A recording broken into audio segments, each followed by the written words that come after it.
Good afternoon, everyone. Today we are going to be working on the shop doors here. They're a little different than you're normally going to see, and I probably won't recommend that you build it this way, but this is how we're going to do it on our property here.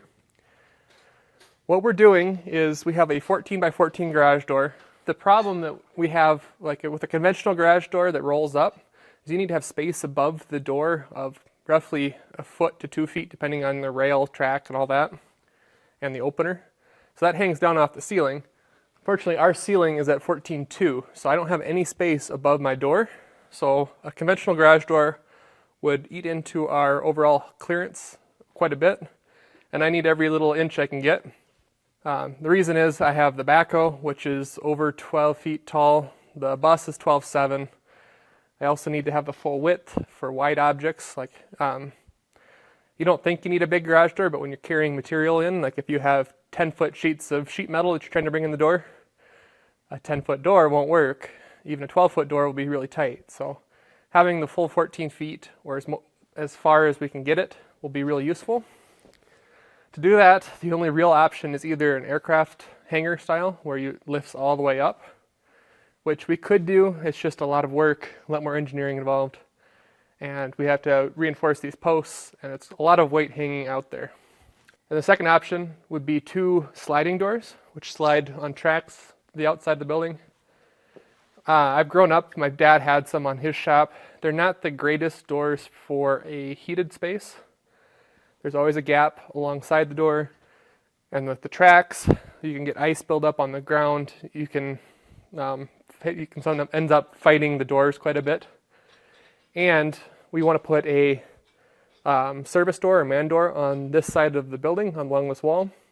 And if I put sliding doors on here, you'd block the man door when you're trying to use it. Also, the sliding door on that side would hang out past the building, which I don't really like the look of. So the third and final option that we're going to go with is we're going to do 2 swinging doors. Now, I don't recommend that for everyone. You have to really think about it for your situation. Our area is incredibly calm. We are in a sheltered, kind of the lee of the mountain, and we've had maybe 25-mile-an-hour gusts at the most, and that was for a brief minute. Most of the time it is dead still here, and it has been all summer. I'm also going to, I'm going to leave my gravel low, so I have at least a 1-inch lip, so I can have 1 inch of ice buildup or anything like that before that has to be cleared so that the doors can swing. So with these swinging doors, one thing you have to be really mindful of is the wind might catch the doors and rip it out of your hands or whatever. So we are going to be using a opening system which will have full control over the door, that's rated for much more than our doors are going to weigh, and they'll also be rated for the loading that we'll have from the wind. We are also going to be partnering with a very cool product, but we'll get to that probably in the next video. And that'll be the opening mechanism for these doors.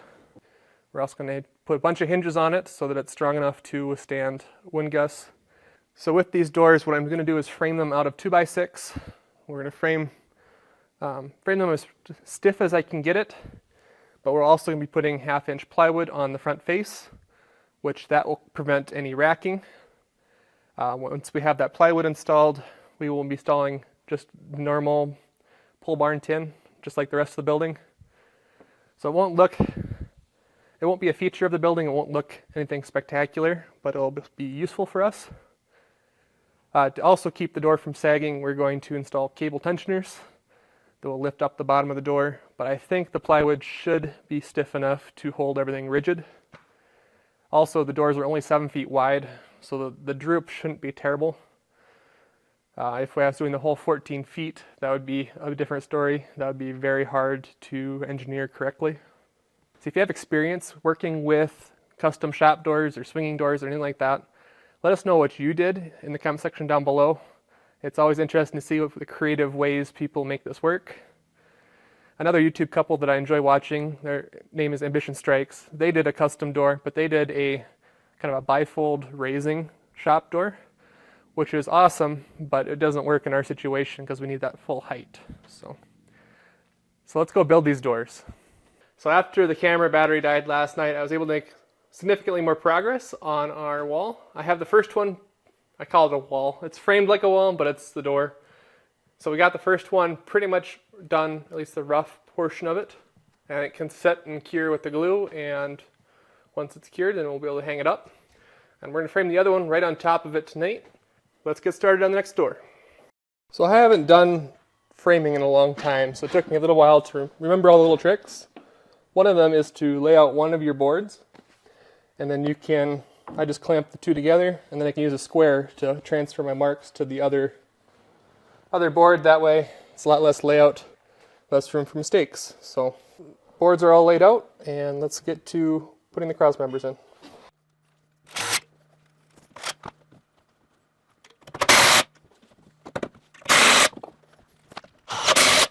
So you may wonder why I'm using screws instead of nails for this, and that's because I want this to be as tight and as rigid as possible. The nails are great. I don't have any ring shank where they really bite really well, so I'm just using the screws. I think they hold better, and for something that's moving all the time like a door, I think it's pretty important. However, on the sheeting I did nail it just because I'm putting a whole bunch of nails in, and to put that many screws in would be cost prohibitive, and it doesn't make nearly as much of a difference on a shear wall like this plywood than it would with the actual connections. So yeah, let's go do the other end.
Good afternoon, everyone. It is a cold, rainy day up here on the mountain. Sometimes it was so foggy you could barely see the trees across the way. It's been kind of a nice change of pace. It's been really hot and dry all summer, so it's nice to get everything wetted down, and yeah, the fire danger is much lower now, so that's really nice. But anyhow, tonight we are going to be continuing to work on the doors to the shop. We have to do the routing of the plywood all the way around the doors. And then we're going to start with install some tin on the hinge side of the door, and we'll get the hinges installed. So hopefully that'll be what we get done tonight. I might have to fire up the backhoe in the rain and come in here and lift these doors and move them around so I can work on the bottom door. But we'll see where we get to. So let's get started. So you have to forgive my poor attempts to start routing. I had to remember that I have to go counterclockwise with this bit in order for it not to wander. What we're using for a bit is a very tiny, I'm going to call it an end mill, but I don't know if it's a flush cut bit. So there's a bearing at the bottom here, and that bearing rides on the edge of our wood here and keeps the blade from digging in any further. So when that's working great, you get a nice flush cut along the wood, but where there's a knot hole, you just dive in. So when we start cutting around the door, we'll have to be careful not to make a mistake like that again. It's all going to get covered up, but I'd like to do it right the first time.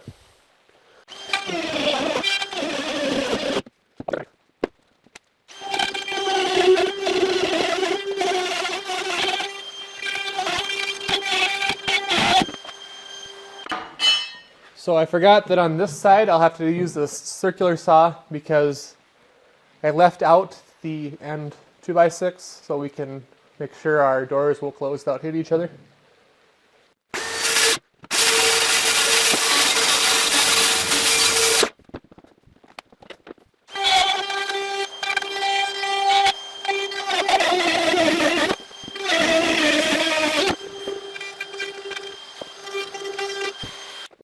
So these are the hinges we're using. They are nothing fancy. They are just from the local hardware store. They're galvanized. However, I do have to modify them quite a bit. So with the stick out on the door, as far as how far the hinge has to protrude, I can't use any of these 4 holes. So I had to drill these holes here, and because of how thick the hinges are when they're closed, I couldn't have 2 lag bolts in the same spot, like opposite each other on either side of the hinge. So I had to offset my holes. So this side is screwed into the building, and I had to time those with the laminations on my post so that they go in the middle of each of the laminations, like so. On 4 of these hinges, I have to make an elongated notch, and those are going to be the top and bottom hinges of each door. And I'll do these first with a big, huge fender washer, and we will move the door back and forth, get it plumb and true and protruding just as much as we want.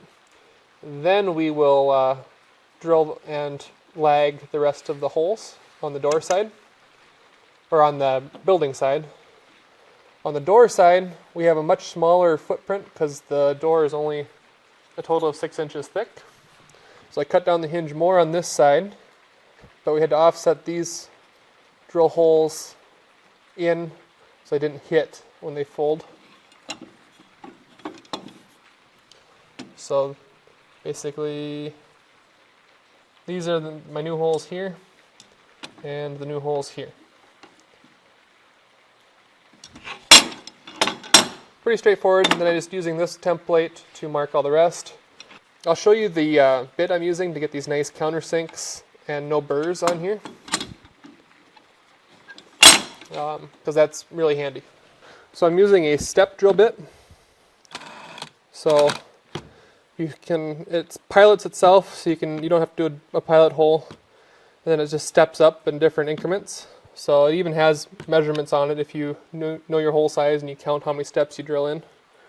But it makes really nice, clean patterns. And then I'm just using the angle grinder to lop off the ends and to connect these 2 bolt holes to make an elongated hole. So yeah, let me get you guys set up on the tripod and we'll do the rest of these hinges.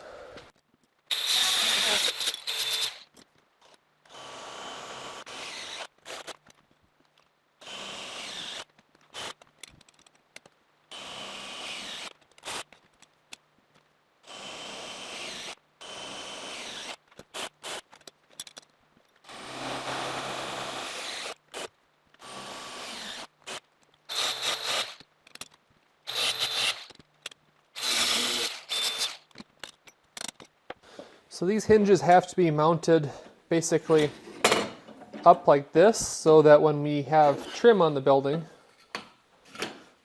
I only want the barrel of the hinge to stick out. That will allow it to swing 180 degrees without hitting. Like this is a little tight right now. If we put our 2 pieces of 1/2 inch plywood here, it spaces it out almost perfectly. Because that's flat on here, it squares up the hinge so it's in plane with the door. And just verify that I'm at my 8 inches. Because we're using a 3/8 inch lag bolt, we have to use a pilot hole. I think it's a 15/64 is what they call for. And I'm going to try to get this as close to centered as I can.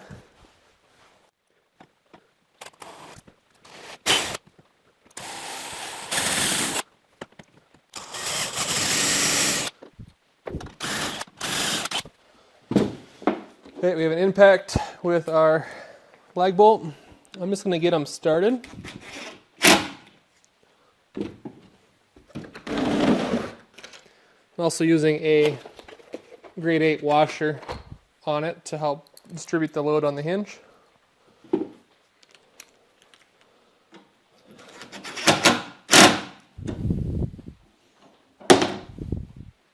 Seems like those pilot holes will work.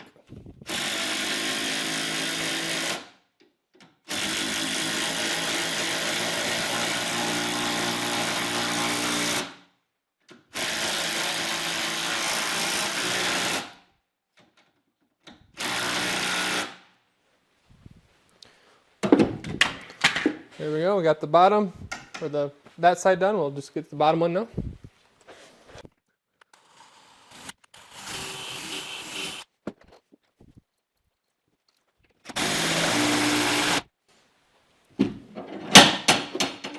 There we go, first hinge installed. Actually, I was just thinking through my order of operations and I did this wrong. We'll take this off. We have to put our metal trim piece that wraps the door on first. That way it looks nice. And yeah, I'm gonna have to rework this a little bit.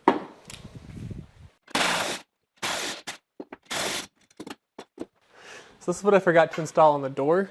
It is a custom piece of sheet metal that's bent up basically just to cover up the end of the doors, basically like that. It'll make a nice finished edge on the door and it's going to be more waterproof, but my hinges have to go on the outside of it. Okay, we're going to be installing the trim with just some galvanized roofing nails.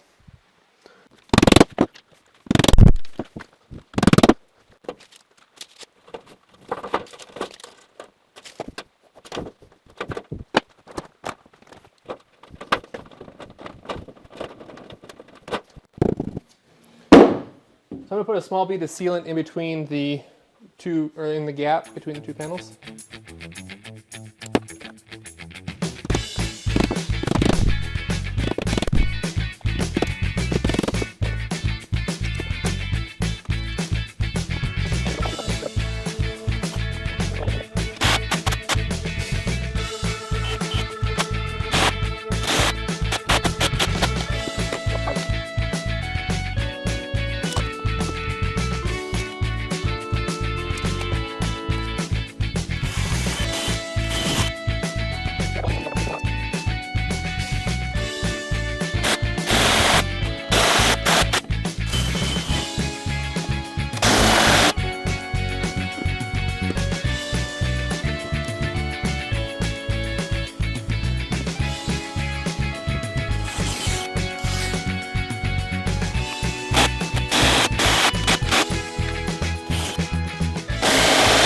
So I think that'll be it for tonight.